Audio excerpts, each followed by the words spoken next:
Somewhere in a kitchen cupboard, there's probably a jar of honey that's been sitting there for years. Maybe it's a little cloudy now. Maybe it's turned hard, almost like sugar. But if you opened it right now and tasted it, it would still be safe to eat.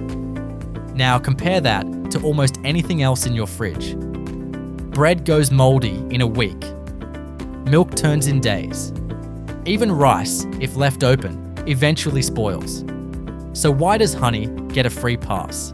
In a way, that question sounds simple, but the answer is one of the strangest survival stories in nature. Welcome to the Untold Simple. Today, we're exploring why honey almost never spoils. By the end, you'll understand exactly what's happening inside that jar, and why bees, without meaning to, created one of the most effective natural preservatives on Earth. Let's start with the basics. Why does food spoil in the first place? The short answer is microbes, bacteria, yeast, and mold. These tiny organisms are the real reason your leftovers don't last. But like any living thing, they have needs. They need water, they need a comfortable environment, and they need some kind of food source to feed on. In a way, every piece of food sitting in your kitchen is a tiny ecosystem. Given the right conditions, microbes move in, multiply, and take over. So here's the interesting part. What if a food removed every single one of those conditions? What if there was simply nothing for microbes to survive on? That's exactly what honey does. And it starts long before it ever reaches a jar. Honey's story begins inside a flower. Bees collect nectar, a thin, watery, sugary liquid. At this stage, nectar isn't honey yet. It's fragile. It would spoil quickly on its own. Back at the hive, the bees get to work. They pass the nectar between themselves again and again. Enzymes inside their bodies begin transforming it, breaking down complex sugars into simpler ones. At the same time, something else is happening. The bees fan their wings over the nectar, over and over, pushing air across it. Water slowly evaporates. Over time, that thin, watery liquid becomes thick, concentrated, sticky. By the time the bees seal it inside the honeycomb, they've unknowingly created something extraordinary. So here's secret number one, and it might be the biggest reason of all. Honey contains almost no available water. Now, this needs a small distinction. Honey does technically contain some water, but what matters isn't just how much water is there. It's how much of that water is actually free for microbes to use. Scientists call this water activity. In honey, that number is extremely low. Most of the water is locked away, bound tightly to sugar molecules. There's simply nothing left over for bacteria or mold to drink. Compare that to milk, or fruit, or meat. All of them are full of free-flowing water.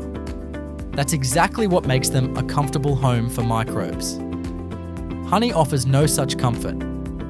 The moment a microbe lands there, it's already in trouble. But here's where it changes. Low water alone isn't the whole story. Secret number two is about sugar. And this one works almost like a trap.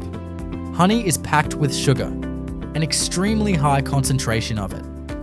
And sugar behaves in a very particular way around living cells. Imagine a single bacterium landing on a spoonful of honey. Inside that bacterium, there's water. Outside, in the honey, there's very little water, but an enormous amount of sugar. Nature always tries to balance things out. So water inside the bacterium rushes outward, trying to even out the sugar concentration. The result? The bacterium's cell shrinks. It dries out from the inside. Most microbes simply can't survive that kind of pressure. In a way, honey doesn't attack microbes directly. It just makes their environment impossible to live in. Even if a microbe somehow survives that, honey has another defense waiting. Secret number three. Honey is naturally acidic.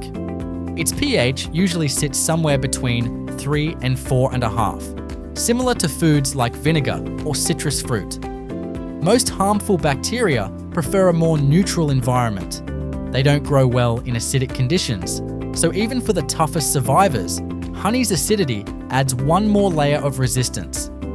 And bees have one final trick tucked away. This is secret number 4, and it's the most surprising one.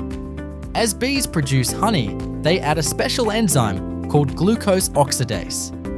When this enzyme reacts, it slowly releases small amounts of hydrogen peroxide, the same mild antibacterial compound you might recognize from a first aid kit. It's not released all at once. It happens gradually, only when needed. Almost like a slow-release defense system quietly working in the background. At this point, honey has built 4 separate layers of protection. Almost no water, extreme sugar concentration, natural acidity, and a built-in antibacterial compound. So it comes down to this. Honey isn't just food, it's a tiny fortress. But then, why doesn't all honey actually last forever? The truth is, honey's balance is delicate, and a few things can disturb it. If moisture gets in, say from a wet spoon dipped into the jar, that changes everything. Suddenly, there's water available again, and fermentation can begin. Poor storage, left uncovered in a humid kitchen, can do the same thing. And sometimes, what people call spoiled honey isn't honey at all.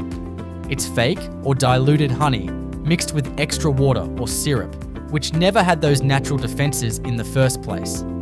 One more thing worth mentioning. Honey often turns thick and grainy over time. That's crystallization. It's a completely natural process, not spoilage. A warm water bath can usually bring it right back to its smooth, liquid state. So honey isn't magical. It simply stays safe as long as its natural balance isn't disturbed. Which brings us back to where this story really began. In ancient Egyptian tombs, archaeologists have found sealed jars of honey over 3,000 years old, still edible. At the time, it seemed almost impossible. But now, every piece of the puzzle makes sense. Low water, high sugar, natural acidity, a hidden antibacterial compound, and jars sealed tightly enough to keep moisture out for millennia. Nothing mysterious about it, really. Just biology and chemistry quietly doing their work for 3,000 years. Here's the thing though, bees weren't trying to invent an eternal food. They were simply storing something for themselves to survive the winter. But somewhere along the way, evolution accidentally created one of the most effective natural preservatives on the planet. So the next time honey slowly drips from a spoon, you might notice it a little differently. You're not just looking at breakfast, you're looking at one of the few foods on Earth that can outlive the hands that harvested it. If you enjoyed this video, please hit like and subscribe. And tell me in the comments, would you ever try eating honey found in an ancient tomb? Thanks for watching The Untold Simple, and I'll see you in the next one.